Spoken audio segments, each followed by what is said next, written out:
खुलुमबाय बेयो बड'लेण्ड इंखं टेलिभिजन दिनै 20 जुलाइ 2021 मंगलबार खालि सानसेनि बरादखौ नोंथांमोननि खाथियाव लाबोदों आं सदानन्द दैमारिया।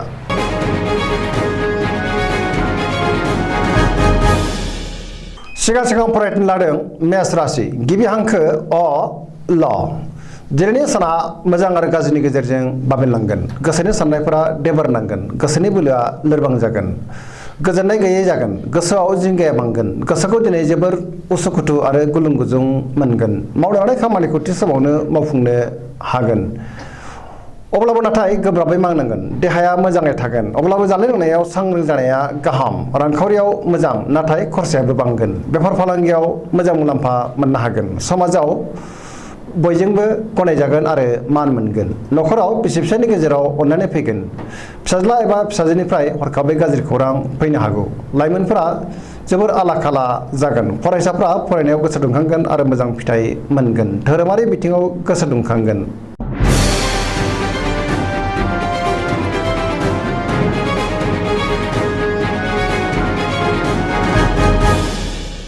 वृष राशि गिबि हांखो इ उ ब दिनैनि साना जोबोर मोजां।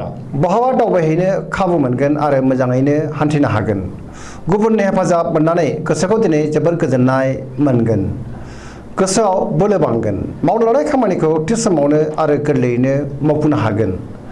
सोरनिबा हेफाजाब मोनगोन। समाजाव गोबां मान मोनगोन। रांखावरियाव दिनै जोबोर मोजां होनजायो। गोबां धोन आरजिनो हागोन। मोननो गोनां धोनखौबो दिनै मोननो हागोन। बेफार फालांगियाव मोजां मुलाम्फा मोनगोन। आयआ बांगोन। बहाबा थाङोब्ला दिनै जोबोर मोजां। नखराव बिसि फिसायनि गेजेराव अननानै फैगोन। देहाया दिनै मोजाङै थागोन। अब्लाबो जानाय लोंनायाव सांग्रां जानाया गाहाम। लाइमोनफोरनि गोसोआ दिनै जोबोर रमान्टिक जागोन आरो गावबा गावनि गोसोनि साननायखौ फोरमायलायनोबो हागोन। बहानिफ्रायबा हरखाबै मोजां खौरां फैनो हागौ। फरायसाफ्रा फरायनायाव गोसो दुंखांगोन आरो मोजां फिथाइ मोनगोन। पजिटिभ एनार्जिनि गोहोम गोग्लैगोन। सरासनस्रायै दिनैनि साना जोबोर मोजां आरो मोजाङैनो बारग'लांगोन।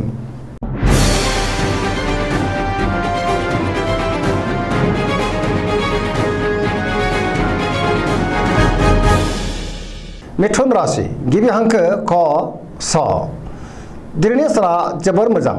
गुबुननि अननाय आरो मोजां मोननायखौ मोननो हागोन। जेरावबो जाफुंसारगोन। गोसोखौ दिनै जोबोर गोजोननाय मोनगोन। जेरावबो देरहासार जागोन। गोबां खामानिखौ दिनै गोरलैयैनो मावफुंनो हागोन। सिगांनि बबेबा आद्रा खामानिखौबो दिनै मावफुंजोबनो हागोन। देहाया मोजाङै थागोन। अब्लाबो नाथाय जानाय लोंनायाव सांग्रां जानाया गाहाम। रांखावरियाव जोबोर मोजां होनजायो। आरजिनाय धोनखौ दोनथुमनो हागोन। बेफार फालांगियाव जोबोर मोजां मुलाम्फा मोनगोन। नखराव बिसि फिसायनि गेजेराव अननानै फैगोन। बिदा फंबायजों मोजां सोमोन्दो थागोन। समाजाव गोबां मान मोनगोन। मावनो हानाय खामानिखौ थि समावनो आरो गोरलैयैनो मावफुंनो हागोन। गुबुननि हेफाजाब मोननो हागोन। बहाबा थांनो एबा दावबायहैनो खाबु मोनगोन। गोसोनि बोलोआ बांगोन। गियाननि आंखाल जानाय नङा। धोरोमारि बिथिङाव गोसो दुंखांगोन। लाइमोनफोरनि गोसोआ दिनै जोबोर रमान्टिक जागोन। फरायसाफ्रा फरायनायाव गोसो दुंखांगोन आरो मोजां फिथाइ मोनगोन। पजिटिभ एनार्जिनि गोहोम गोग्लैगोन।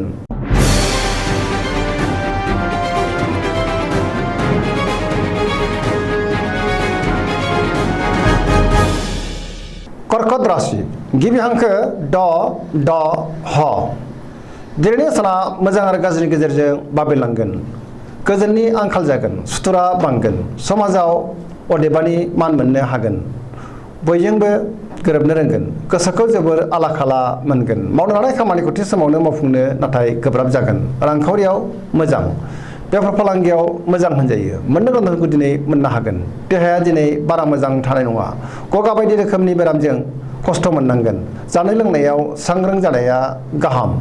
गुबुननि हेफाजाब मोननो हागोन। गुबुननि गोसोखौ दिनै बोनो हागोन। नखराव बिसि फिसायनि गेजेराव अननानै फैगोन। समाजाव बयजोंबो गोरोबनो रोंगोन आरो बयखौबो मोजाङै जोथोन लानो रोंगोन। गोसोआ दिनै जोबोर उसाव बादाव जागोन। गोसोनि साननायफोरा आरो लुबैनायफोरा जाफुंसारगोन।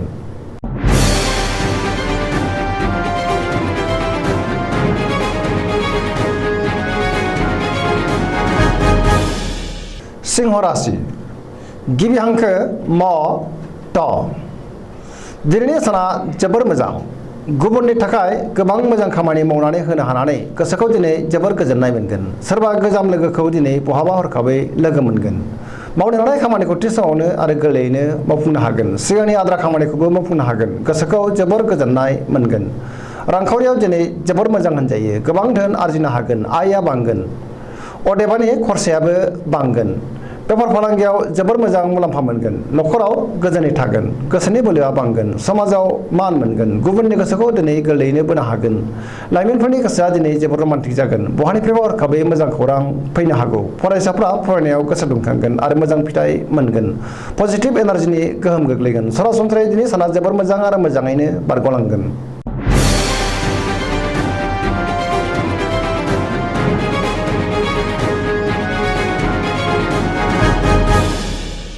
कन्या राशि गिबि हांखो प ट दिनैनि साना बारा मोजां नङा गोसोनि बोलोआ लोरबां जागोन गोसोनि साननाया देबार नांगोन बयजोंबो गोरोबनो रोंनाय नङा गुबुनजों सोंखारि जागोन आरो रायखोमा जागोन गोसोआ दिनै बायग्लिगोन गोसोखौ जोबोर आला खाला मोनगोन नखराव अदेबानि अननानै फैगोन गोबां सुबुंजों लोगो मोनलायगोन समाजाव मानहानि जानांनो हागौ सांग्रां जानाया गाहाम धोरोमारि बिथिङाव गोसो दुंखांगोन आरो मोजां फिथाइ मोननोबो हागोन देहाया दिनै मोजाङै थागोन अब्लाबो नाथाय जानाय लोंनायाव सांग्रां जानाया गाहाम जेबो गोदान हाबायाव आखाइ होयैआनो मोजां नङाबा गोबां गोरोन्थि जानो हागौ आरो गुबुनजों सोंखारि जानांनोबो हागौ सांग्रां जानाया गाहाम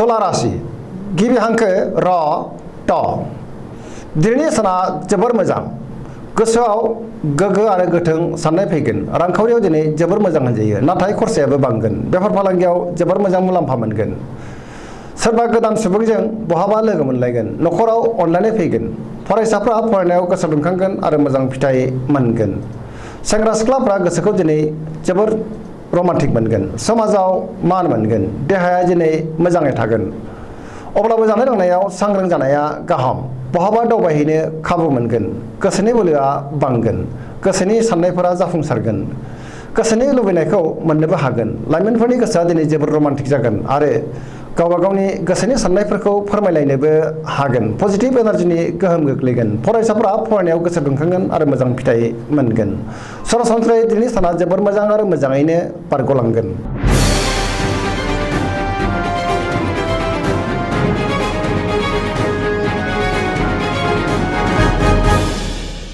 वृश्चिक राशि गिबि हांखो न स दिनैनि साना जोबोर मोजां लोगोफोरनि हेफाजाब मोनगोन सोरबा लोगोनिफ्राय मोजां खौरां मोनगोन गोसोआव पजिटिभ साननाय फैगोन मावनो लानाय खामानिखौ थि समावनो आरो गोरलैयैनो मावफुंनो हागोन गोसोनि बोलोआ बांगोन समाजाव मान मोनगोन बयजोंबो गनायजागोन नखराव अनलायनाय फैगोन रांखावरियाव दिनै जोबोर मोजां होनजायो आरजिनाय धोनखौ दोनथुमनो हागोन बेफार फालांगियाव जोबोर मोजां मुलाम्फा मोननो हागोन देहाया दिनै मोजाङै थागोन अब्लाबो जानाय लोंनायाव सांग्रां जानाया गाहाम गुबुननि थाखाय मोजां खामानि मावनानै होनो हागोन गुबुननि जेंनायाव हाबफैयानो मोजां फरायसाफ्रा फरायनायाव गोसो दुंखांगोन आरो मोजां फिथाइ मोनगोन धोरोमारि बिथिङावबो गोसो दुंखांगोन पजिटिभ एनार्जिनि गोहोम गोग्लैगोन लाइमोनफोरनि गोसोआ दिनै जोबोर रमान्टिक जागोन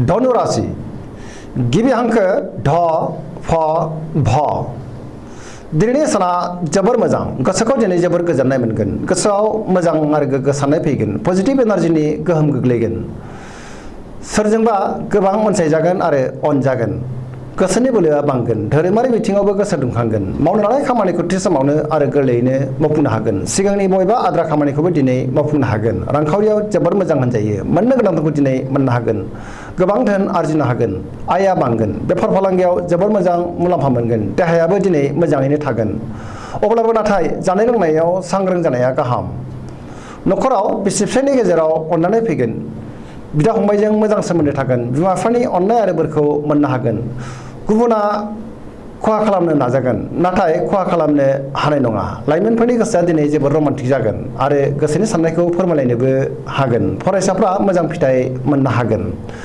पजिटिभ एनार्जिनि गोहोम गोग्लैगोन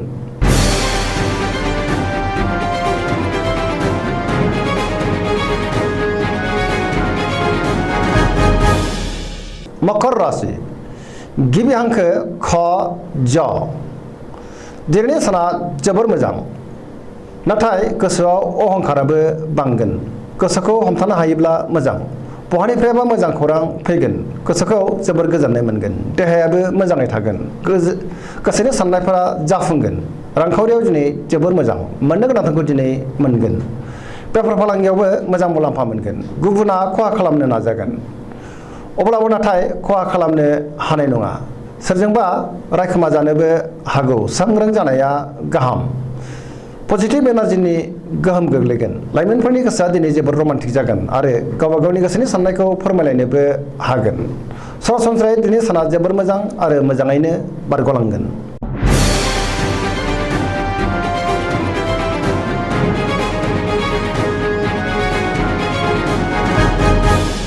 कुम्भ राशि गिबि हांखो ग स स दिनैनि साना जोबोर मोजां गोसोखौ जोबोर गोजोननाय मोनगोन मावनो लानाय खामानिखौ थि समावनो आरो गोरलैयैनो मावफुंनो हानानै गोसोआव गोबां गोजोननाय फैगोन बहानिफ्रायबा हरखाबै मोजां खौरां फैनो हागौ समाजाव मान मोनगोन बयजोंबो गनायजागोन गुबुननि गोसोखौ गोरलैयैनो बोनो हागोन रांखावरियाव दिनै जोबोर मोजां होनजायो बहानिफ्रायबा गोबां धोन मोननो खाबु जागोन देहायाबो मोजाङै थागोन अब्लाबो जानाय लोंनायाव सांग्रां जानाया गाहाम न'खराव बिसि फिसायनि गेजेराव अननानै फैगोन गोसोनि साननायफोरा जाफुंसारगोन लाइमोनफोरनि गोसोआ दिनै जोबोर रमान्टिक जागोन आरो गावबा गावनि गोसोनि साननायखौ फोरमायलायनोबो हागोन पजिटिभ एनार्जिनि गोहोम गोग्लैगोन सरासनस्रायै दिनै साना जोबोर मोजां आरो मोजाङैनो बारग'लांगोन